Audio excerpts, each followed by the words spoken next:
Pagdating ni Arthur sa hangganan ng pader upang dumalo sa isang mason-sinang pulong para sa estratehiya laban sa kaaway, biglang lumipat ang tagpo. Sa kabilang dako, makikitang tila isang sanggol si Sylvie, kasalukuyang nagsasanay maglakad gamit ang bago niyang katawan. Nasa tabi niya ang kapatid ni Arthur, matiyag ang gumagabay at nagpapalakas ng loob. Pinapaniwalang kaya niyang matutong tumayo at maglakad ng mag-isa. Sa kabila nito, tila nais ni Sylvie ng kaunting tulong, Worry ipinahihiwatig na masyadong malayo ang pagitan nila at mas mabuting lumapit ng kaunti ang nagtuturo sa kanya. Ngunit nanatiling matatag ang kapatid ni Arthur sa kanyang pasya, kailangan niyang subukan ito ng walang alalay upang masanay ang sarili. Dahil sa patuloy na paghikayat, napabuntong hininga na lamang si Sylvie at buong determinasyong sinimulan ng kanyang mabagal na paglakad, nanginginig ang kanyang mga paa at halatang hirap na hirap sa bawat hakbang, ngunit hindi siya sumuko. Masayang pinanood ng kapatid ni Arthur ang kanyang pagsisikap, gayunman, sa gitna ng kanyang paglalakad, bigla na lamang nawala ng balanse si Sylvie at natamba. Nagulat ang kapatid ni Arthur at agad sana siyang sasalo, ngunit huli na ang lahat, pareho silang napasubsob sa sahig. Sa halip na masaktan o mag-alala, nauwi ang lahat sa tawanan, sa gitna ng simpleng sandaling iyon, kapwa nila naramdaman ang gun at saya ng kanilang pagsasama. Lumipat ang eksena sa loob ng isang tensyonadong war council, kapansin-pansing kakaiba ang atmosfera, mabigat at puno ng paghahanda para sa nalalapit na laban, nakatipon ng mga opisyal sa paligid ng isang malaking pabilog na mesa, at sa gitna nito ay nakalatag ang isang malawak na mapa. Sa dulo ng mesa, tahimik na nakaupo si Trodius Flamesworth, ang kanyang matatalim na pulang mata ay sinusuri ang buong silid habang iniisa-isa ang mga ulat, binanggit ng isang babae habang tinuturo ang mapa. May 5 unit sa kasalukuyang lokasyon at 3 pa sa silangan. Pagkatapos, ibinaling ni Trodius ang kanyang atensyon sa isang sundalo at tinanong ang katumpakan ng itinakdang timeline para sa paglilinis ng mga dungeon. Nagatubili ang kapitan sa pagsagot, ipinahihiwatig na medyo tumpak naman ito kung isa sa alang-alang ang mga kondisyon, ngunit agad itong pinutol ni Trodius, iginiit na ang 1 linggo ay masyadong matagal. Tahimik lamang na pinagmamasdan ni Arthur ang buong pagpupulong. Maingat niyang pinag-aaralan si Trodius, ang kilos, ang pananalita, at ang paraan ng pamumuno nito. Malamig na ipinagpatuloy ng commander ang kanyang mga utos, ayon sa kanya, patuloy na dumarami ang bilang ng mga corrupted beasts, kaya't 4 na araw lamang ang ibinibigay para sa bawat dungeon, iyon na ang kanilang limitasyon. Agad namang tumutol ang isang babaeng opisyal, ayon sa kanya, kung pagmamadaliin ng mga unit, tiyak na tataas ang bilang ng mga masasawi. Napansin ni Arthur ang tensyon sa silid, sa isipan ni Arthur, habang patuloy siyang nakikinig sa usapan sa konseho, hindi niya napigil ang bumalik sa mga narinig niya noon kina Jasmine at Hester tungkol sa mga paniniwala at pagpapahalaga ng mga Flamesworth, dahil doon, kahit pa ngayon ay kaharap na niya si Trodius, hindi niya maiwasang magkaroon ng bahid ng pagdududa. Patuloy na nagsalita ang babaeng opisyal habang nakikinig si Trodius at ang iba pa sa loob ng konseho, iginiit nito na ang ilan sa mga dungeon ay hindi pa kailanman nalilinis, at kung hindi gagamitin ang matinding pag-iingat, maaaring malipol ang buong unit sa loob ng mga ito. Para kay Arthur, sa kabila ng mga naririnig, nanatili sa kanyang isipan ang isang malamig na katotohanan, dumating siya roon bilang isang lance, hindi bilang kaibigan ni Jasmine. Nagpatuloy ang paliwanag ni Trodius, ang pader, ayon sa kanya, ang huling linya ng depensa sa silangang hangganan, at limitado ang kanilang puwersa, kung may sundalo man mula sa isang unit ang mamatay sa Beast Glades, hindi direktang nalalagay sa panganib ang kanyang pamilya. Sa narinig, tila natigilan ng babaeng opisyal at hindi na muling nakapagsalita. Sa isip ni Arthur, dumaan ang isang matalim na paghusga, maaaring malamig at tila walang emosyon si Trodius, ngunit hindi may kakaila ang bigat ng kanyang pananagutan bilang pinuno. Nagpatuloy si Trodius ng may matigas na tinig, kung ang mga halimaw mula sa mga dungeon na hindi pa nalilinis ay patuloy na dadami at aabot sa puntong malulunod ang pader. Dahil sa labis na pag-iingat ng iisang unit, mas marami pang buhay ang mawawala sa mismong likod ng depensa, ang mga halimaw, kasama ang mga Alacrian mage na kumokontrol sa kanila, ay malayang makakapasok sa mga kalapit na bayan at magdudulot ng mas malawak na pagkawasak. Sa huli, mariin niyang binigkas ang utos, 4 na araw, iyon ang limitasyon. Tahimik na tinanggap ni Arthur ang bigat ng desisyon, sa kanyang paningin, maaaring brusco at malamig si Trodius, ngunit hindi maitatanging matibay at malinaw ang kanyang pamumuno. Muli, ibinaling ni Trodius ang kanyang matalim na tingin sa ibang opisyal bago nagtanong tungkol sa progreso ng mga bagong ruta para sa Trailblazer Division. Sa isipan ni Arthur, malinaw ang tumatakbo, iyon ang unit ni Tessia.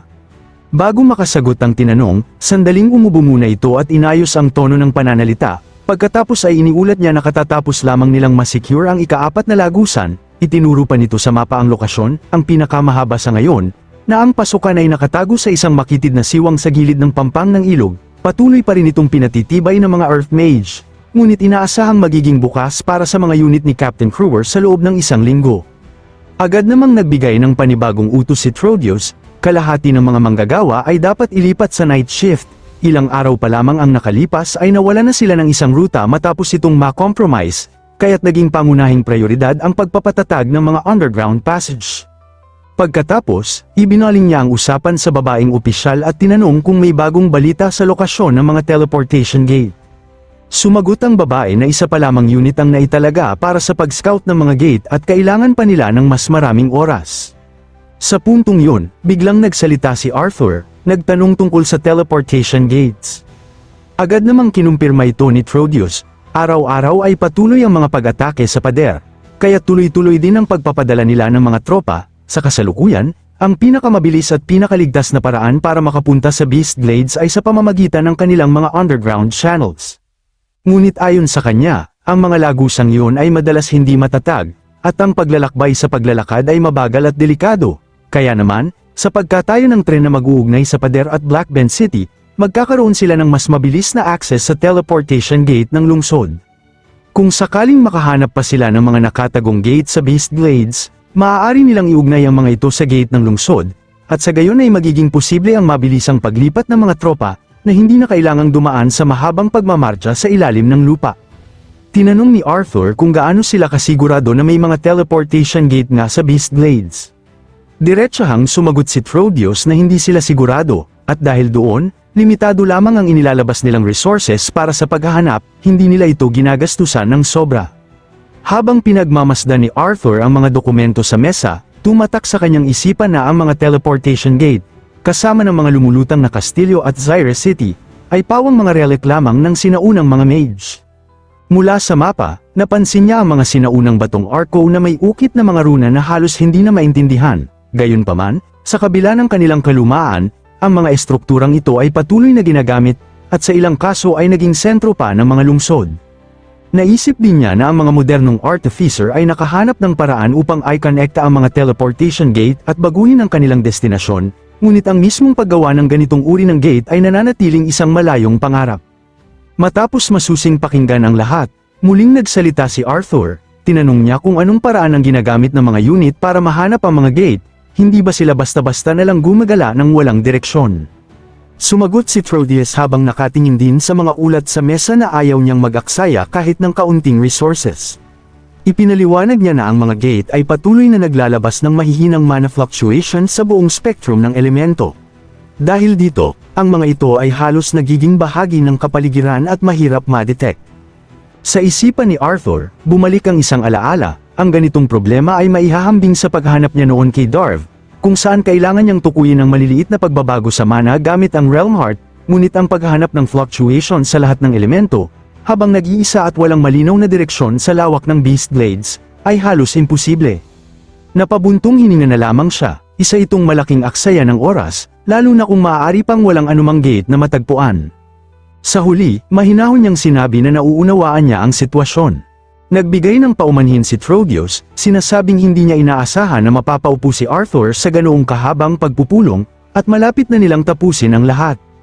Ngunit bago pa man tuluyang isara ang usapan, muling nagsalita si Arthur.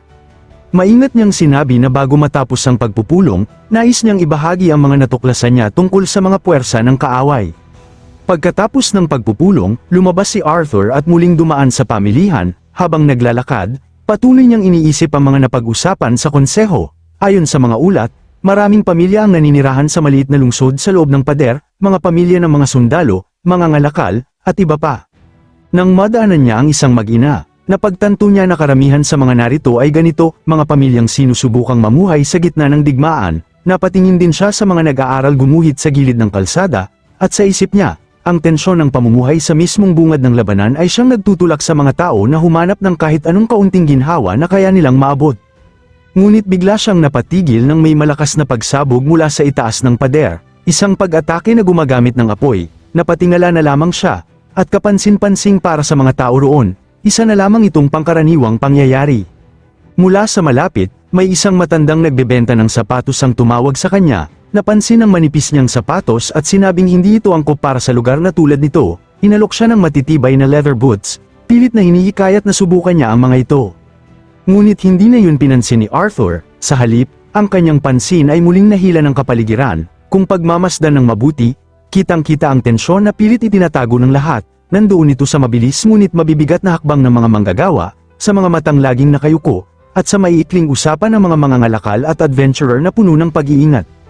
Habang pinagmamasdan niya ang mga sapatos na inaalok, sa isip niya, malinaw na ang mga tao rito ay pilit nagpapanggap na hindi sila natatakot, alam nilang nariyan ang banta ng mga alakrayan, hindi malayo, kundi nasa mismong labas ng kanilang buhay. Kahit papatuloy ang pag-atake sa pader at yumanig ang paligid, nananatiling kalmado ang karamihan, ngunit para kay Arthur, na bagong dating sa lugar, mas malinaw niya itong nakikita kaysa sa kanila, mas malinaw pa kaysa sa mga taong matagal nang naninirahan doon. Naalala rin niya ang huling sinabi ni Trodius sa konseho, isang tanong tungkol sa limitasyon ng mga Alacrian mages at kung bakit hindi maaaring gumamit ng mga depensibong anyo ng kanilang kapangyarihan ang mga striker. Ipinaliwanag ng isang opisyal ang panganib ng maling impormasyon sa mga sundalo, na maaaring magdulot ito ng mas maraming pagkamatay kung mali ang kanilang inaasahan sa labanan. Ngunit para kay Arthur, simple ang sagot, hindi kailangang lubos na sigurado ang impormasyon, sapat na itong obserbahan ng mga pinuno, upang magamit sa pag-aaral ng kaaway. Ang mga kaaway ay gumagamit ng ibang uri ng mahika, at kahit iba ito sa kanila, hindi ibig sabihin ay mas malakas ito. Ang kailangan ay pag-aralan ang mga kahinaan nito at samantalahin. Habang bumabalik sa kanyang isipan ang konseho, napagtanto niya na kahit alam na nila ang tungkol sa marks, crests, emblems, at regalias, marami pa rin ang nag-aalangan na tanggapin na ang mga Alacrian ay tunay na naiiba sa kanila. Ngunit muling naaga ang kanyang pansin nang makita ang mga sundalong nagmamarcha sa harap niya. Sa isip niya, umaasa siya nga mga nakalap na impormasyon ay makapagbibigay pa rin ng kalamangan sa darating na labanan. Sa paligid, may mga taong nag-uusap habang pinagmamasdan ang isang patrol unit na dumaraan, may ilan pang nagsasabing sayang lamang ang resources at dapat na lamang ituon ang lahat ng sundalo sa Beast Glades. Ngunit napansin ni Arthur ang sinasabi ng taga roon na mas malalim na dahilan, ang pagtiyak na ligtas ang susunod na supply cart matapos ang insidenteng nangyari noong nakaraang linggo. Sa huli, ang pagkawala ng ilang supply ay walang halaga kung tuluyang makalusot ang kaaway sa harapan. Ngunit sa kanyang isipan, malinaw ang isang babala, ang pagtutok ng lahat ng puwersa sa iisang lugar ay isa sa pinakamabilis na paraan upang matalo sa digmaan, dahil dito, hindi na siya nagtagal pa, habang nagmamadaling lumalayo, tahimik niyang sinabi sa sarili na oras na upang bumalik sa trabaho, dahil ang lahat ng ito ay simula pa lamang.